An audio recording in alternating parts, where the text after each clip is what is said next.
Dr. Cheyenne Bryant and Dr. Fontenot have one thing in common. They're both in the space of relationship coaching, but they both have two different perspectives and ways they go about giving advice to women. On one hand, Dr. Cheyenne Bryant speaks to the boss babe demographic from the standpoint of an alpha female, whatever the hell that is. And on the other hand, Dr. Fontenot speaks to the more feminine and demure demographic with a message to women how femininity is power. In this video, we will see both women in the same room on Truth Talks. You be the judge on who gives better advice and how both women conduct themselves.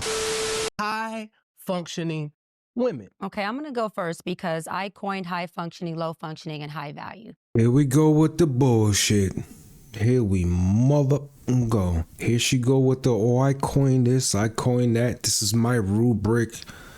Yet, you got that same rubric from the autism community. So you're comparing us to autistic people. Diabolical. I coined that on Nick Cannon's show, and I had trademarked it and coined it years before that. I just happened to say it on Nick's show, and it went viral and blew up.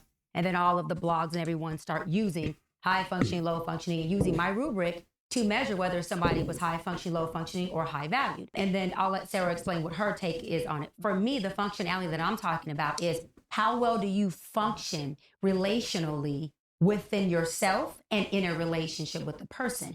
Meaning, high functioning is just a person who says, I can identify my emotion before I get into my feelings, because feelings cause problems, emotions don't. So I can identify how I feel angry. Okay, I can process before I produce. Let me process what anger looks like before I produce a reaction that does not provide a bitch.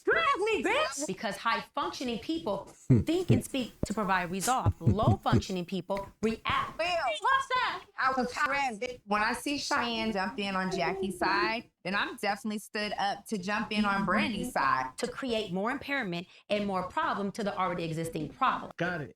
I think that's really strong. And I think for me, you know, it's hard because we hear these catchphrases like gaslighting, narcissist, high functioning, low functioning. We hear all of these words. And ultimately, I think what's most important is for each person to get clear with the people they are in relationship with, that are we all on the same boat of what they do mean? Because I think that's a really powerful way to look at high functioning. And I also think for me, I use more high value, high earning than I do functioning, because in essence, it's something that you are. And so a value is a value system. It's character, it's integrity, it's the barometer in which you check yourself, and then the function, when you act that thing out, that's where you're going from that space. So I completely understand and agree with you in as far as like how high functioning looks that way, low functioning looks this way. But ultimately, I think what's most important is for people to understand inside of their environment on the way that we're going with it, on the way that it means, on the actual intention of it. No, I hear what you're saying.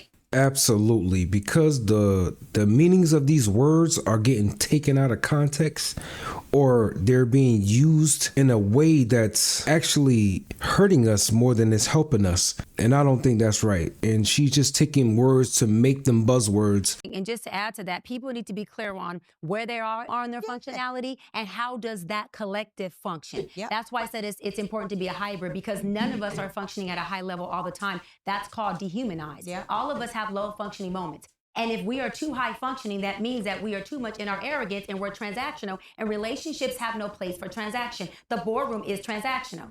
Relationships is where I'm connected with my functionality. That's where my trauma will show up. Talk about, because I see it floating around on social media. Yes. I mean, since the days of Kevin Samuels. But is it in the DSM-5? And is it dangerous to be giving out? Yes, it is. To be giving out advice based on catchphrases? First of all, yes, it is in the DSM-5. And for those of you who don't know what DSM-5 stands for, it's the Diagnostic Statistical Manual that therapists, psychologists, and psychiatrists use to diagnose their patients. Now, I did that for the first 4 years of my career when I was a marriage, family, and child therapist. I no longer diagnose. Where it talks about it is from a social and occupational level of functioning. So it's in the DSM. There's no diagnosis for high functioning or low functioning, but it talks about. So she basically just lied. It's in the DSM, but it's in there to describe the autistic communities. And just listen to what she says.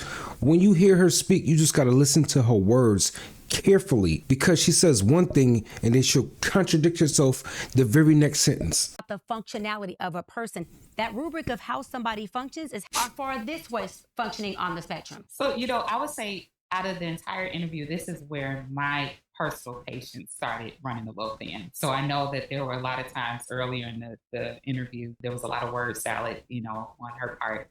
But I can Facts. I can sit through it and I can sift through it. But this is where it really, really fell flat for me.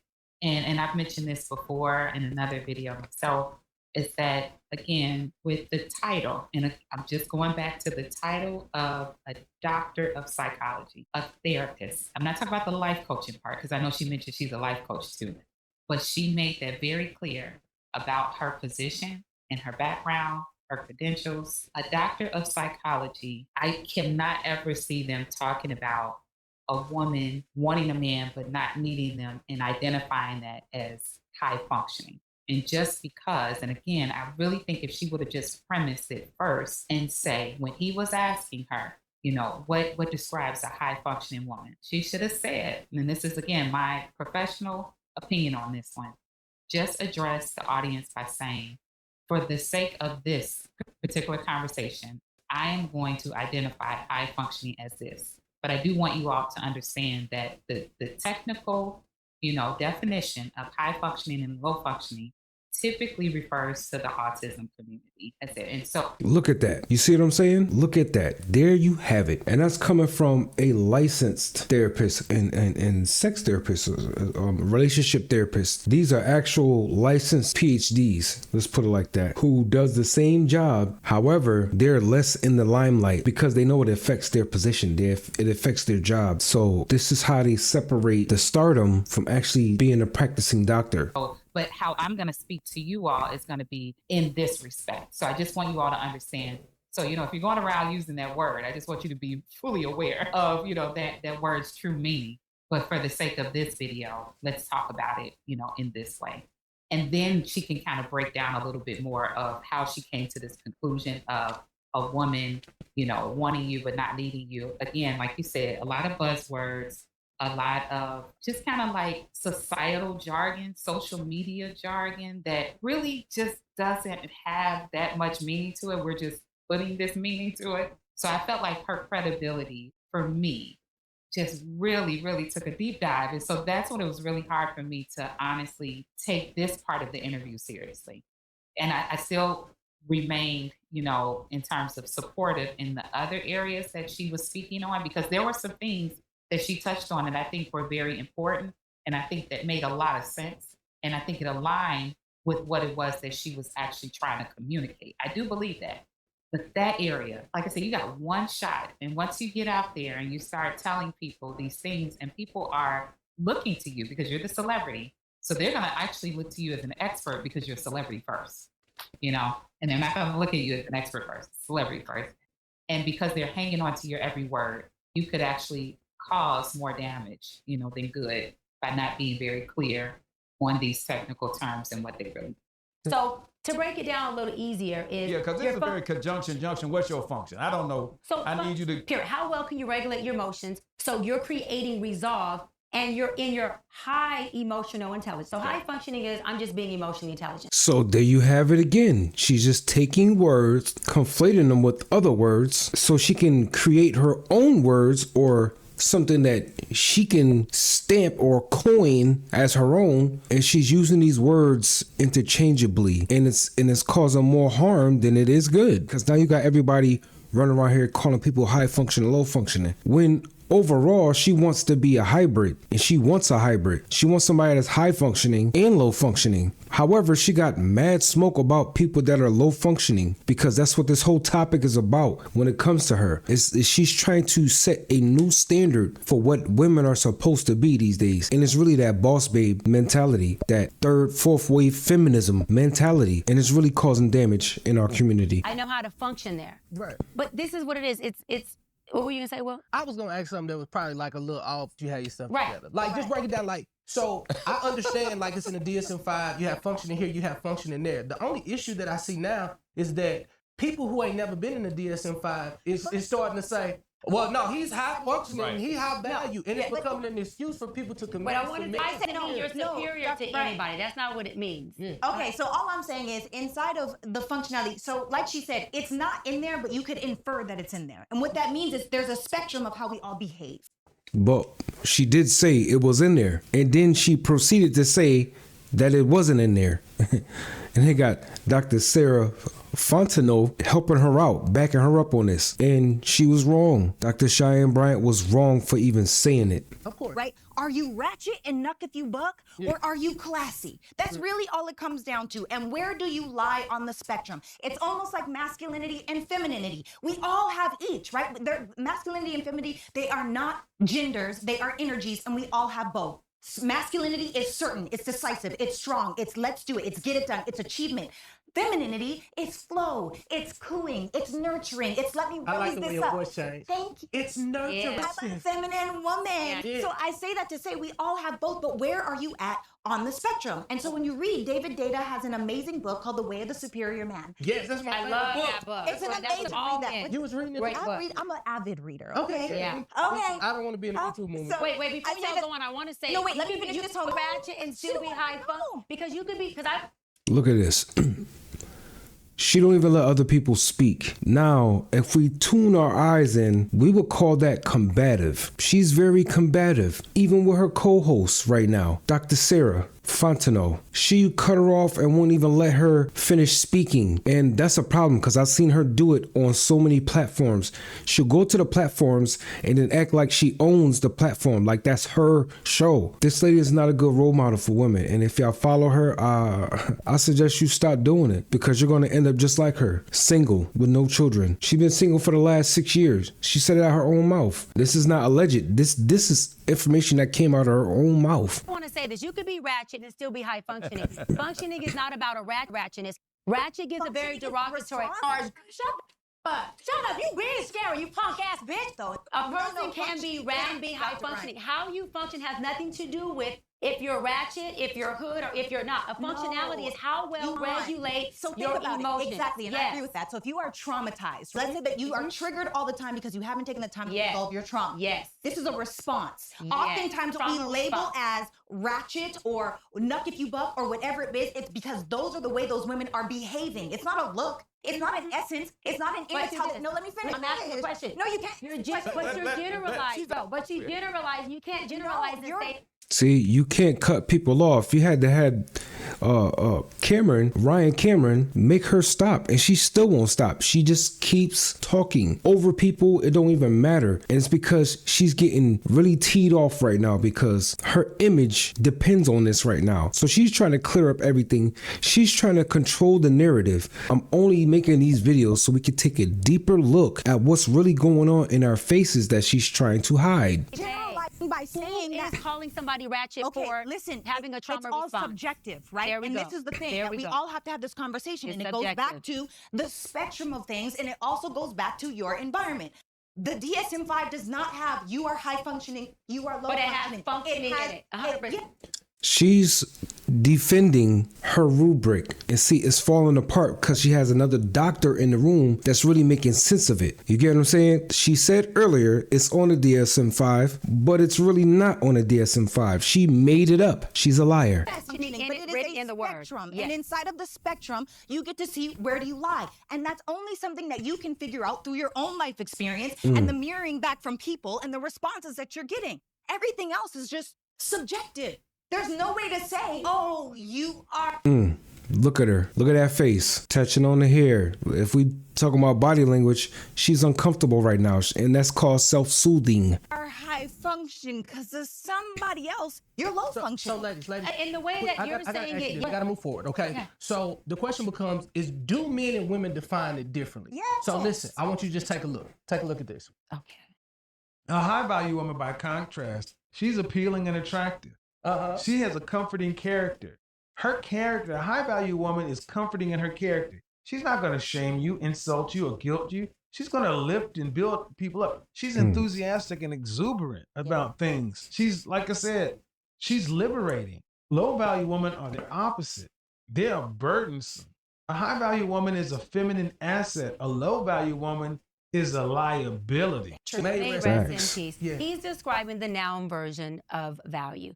I describe the verb version of value. The noun is a people. Look at that. She's still trying to explain and describe things. We know Kevin Samuels made high value popular. Now she's trying to flip it again. Like, she's the master of trying to control narratives. I'm telling you, I've been covering her story for at least the last 4 months. And all I've been seeing is her putting in little pieces of some knowledge, but the rest of it is destructive. Person and how he described it, their value system. I describe it as the verb, which is your earnings. What do you earn for me? So when I say high value man, that means he's powerful, he makes a lot of money. But if he's low functioning, his functionality isn't allowing him to be in a relationship in a healthy space. He's causing impairment in his emotional intelligence is low. So you could be high value and low functioning, or you can also be high value, like my merch says, and high functioning. It just depends. See, for her, this is a big cash grab. This is what I believe. She's in this space. She's trying to enter this space, and she's trying to shoot all the people that she figures is at the top, so she can reign supreme at the end of it all when the smoke clears. See, this is like the art of war, and she's strategically doing this. What are your thoughts? I think these internet psychiatrists and internet Instagram people, they're catering. It's an echo chamber. Yeah. They're catering to the sheeple. Right. And people are going to this because they want to be agreed with. I think, as a person who has gone through a lot of therapy and my therapist said, Ryan, the things that you were doing is like you had a broken antenna. Right. And so you could not see the things and you were deflecting. And once we started to work on that and your antenna started to become straight, you could see things that was coming. My question is because it's hysterical, it's historical. Because when people start acting the crazy, you be like, damn, why she go off like that? It's because something that happened to her back in the day. So how practical is the whole labeling of women in the first place? Do you think the idea alienates certain groups of women, like single moms? I'm a struggling single mom, I'm a career-focused woman, I'm LGBTQ, or those who fit conventional beauty and income standards? What you think? I personally think that labeling is a way that the world tries to tell you who you are. And I think in a world where everybody tries to tell you who you are, it's really important for you to know for yourself. And I think that oftentimes we get so caught up in this person said this person has this bias, this person XYZ. And none of that ultimately matters. What matters most is you have to ask yourself, what do I want? And that's what I talk about a lot on my platform. I talk to the woman that either is, wants to be, or wants to enhance her high value feminine energy so that she can attract a high value, high earning masculine man. Now, if that's what you want, a certain way that you have to be in order to attract that thing. If that's not what you want, then do whatever works for you. High functioning woman. So, Dr. Sarah, what do you think about this? Oh, goodness gracious. I think that high functioning is great. And there are all of these terms. And there's also another term that's really trending right now, which is the modern woman, right? And I think that it's really important to differentiate the difference between, obviously, we're in modern days. So if you're a woman, you are a modern woman. But I'm talking about the clickbaiting catchphrase of modern woman. And, in these ideas, like in this day, the modern woman and these ideas about sexual freedom are cheapening the dating experience. I believe that the modern woman is the woman who dating with this boss babe mentality. She's exuding more masculinity than a traditional woman. So when we say modern woman, that's the woman that strayed away from the traditional values of what a woman is in a relationship. I don't know if you guys have seen, but it almost seems like, for me, and maybe I'm a little extra in saying this, but it seems like Instagram baddies, or the different terms these modern day women are entitled, and it's cheapened into a prostitution experience. I will give you my body because you brought me to Nobu. I will give you my body because you sent me to get my nails done. I will give you my body because of XYZ, instead of it being, okay, I'm actually looking for partnership in life. Because those that have traditional values around their relationship are looking for, who can I build with, and why would I want to build with them, and what are we going to build, as opposed to the dating experience now of, what can I get from you? especially with the modern day woman. How much money are you going to send me? How many things are you going to buy me? How many experiences are you going to give me? I need to go on a trip. I need a Birkin bag. I need Chanel shoes. And my real issue with that, because I believe get it how you live it. If that's what you want to do you, boo. However, stop putting it on Instagram like you're this serial entrepreneur, successful boss babe, when really what you're doing is you're not taking picture of the man that's sweating all over you that you don't like. Yeah. And that's my issue. Little girls are now fetishizing and glamorizing what they don't know is prostitution. Yeah. This is facts. And her message is, to me, the opposite of what Cheyenne Bryant is, putting out there. Because Cheyenne Bryant thinks she's an alpha woman, which says no submission, no femininity. I'm the man now. Just happen to have boobs. But Dr. Sarah has more sense to her. That's why out of the two, I would say Dr. Sarah should be the one out here leading in this therapeutic type of rehab for women. I think, the women of today have saved men a lot. It was a fishing trip to the Dominican Republic, and now all these men can do is stay at home. I remember one of my friends said to me, he said, man, you go to DR and they'll stay with you a whole week. And they'll cook for you, and they'll clean for you, and and they'll kiss you in the mouth. And it's only $30. And that's low. And I was like, HEL. but that's what they. Look at that face. I'm telling you, look at her face. She describes how her dad was like the perfect man. He was a really great dad. Only thing was, he's a womanizer. He didn't want her to choose men like him. She didn't, but she didn't stay with them either, because I think deep down inside, she wants that womanizer guy. She wants that provider. She has no choice but to be attracted to them, because that's what she was raised by. Women are usually attracted to men that are like their dads. Those men were good men, as she said. They was ready to marry her and everything. She called it off. She's a runner. She's a track star. I think personally, she has a problem with the womanizer guy, but that's what she's attracted to. What you think? But going for, so now they ain't got to do all that. Because he's low functioning too. And that's the thing. I think that a lot of people aren't thinking about how the modern woman experience is making it where you'll never be a wife. And not to say that that's the goal, because the goal is not marriage. The goal is alignment, purpose, like God, the things that matter. However, if you get to a space where all you're doing is going after a man for what he can give you, you might have him for 6 months, but he will never wife you. Because one thing about high value is exclusivity. And if anybody could have it, why would somebody want it? I think Dr. Sarah cooked Dr. Cheyenne Bryant when it came to this. Even though they weren't on a debate, they were kind of co-hosting with each other. This was very interesting, because you see two doctors in the same type of space dealing with relationships, but there's two different opinions, two different perspectives about how to go at it. And I think Dr. Sarah's perspective and her way of going about it is a little bit more proficient than Dr. Cheyenne Bryant's. Dr. Cheyenne Bryant's. I've seen men. So it's a young lady that I interviewed, and she was a former prostitute. And she has now shifted her life, and she's done a lot. We had a conversation, and she said, I think men should date women who are in the adult industry. Wow. Because we get a chance to talk to so many different men, and we hear everything that their woman is not doing.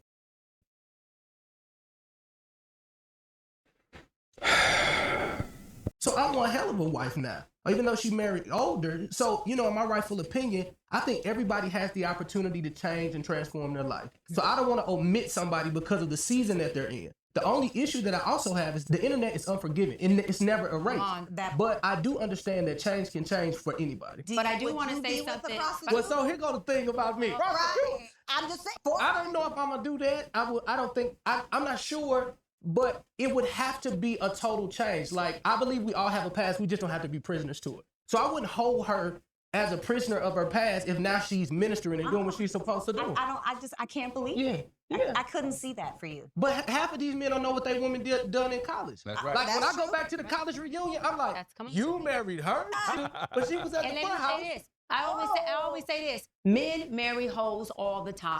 So that's irrelevant. But what I do want to say to your point is, you made a good point when you said when they're trying to see what they can get from this man as far as eating or a jet or wife, they're positioning themselves to not get married because the principles in marriage are not in that. Right. And so when you're leading with that, you also lead with what you find most valuable. So you Find a man who gives you those things. And if he's paying for those things, he's also leading with what he finds most valuable, which is his money. When you have two people whose value is only high value, no functionality, no principles, you go down the road to destruction. True. And so you have no platform or no nucleus to stand So do on. you see that? She don't even know what she talking about, because she talks shit about low functioning, but she talking about if you're high functioning and they're high functioning, they have nothing to go off of. However, you need low functioning. What she describes as low functioning is really being authentic to yourself, is being true to yourself.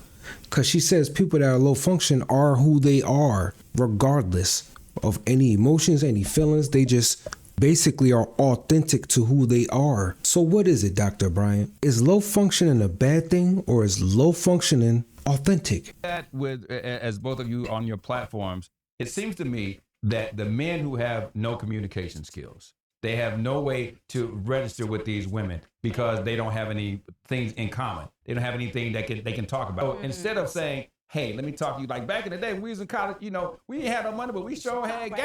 You know, we could have that. But it seems like now, because if they don't have that, the first thing they do is throw the money at it. Yes. But the only issue I have with that also is that once you throw the money and you actually start to have feelings, now you want to change what she wearing.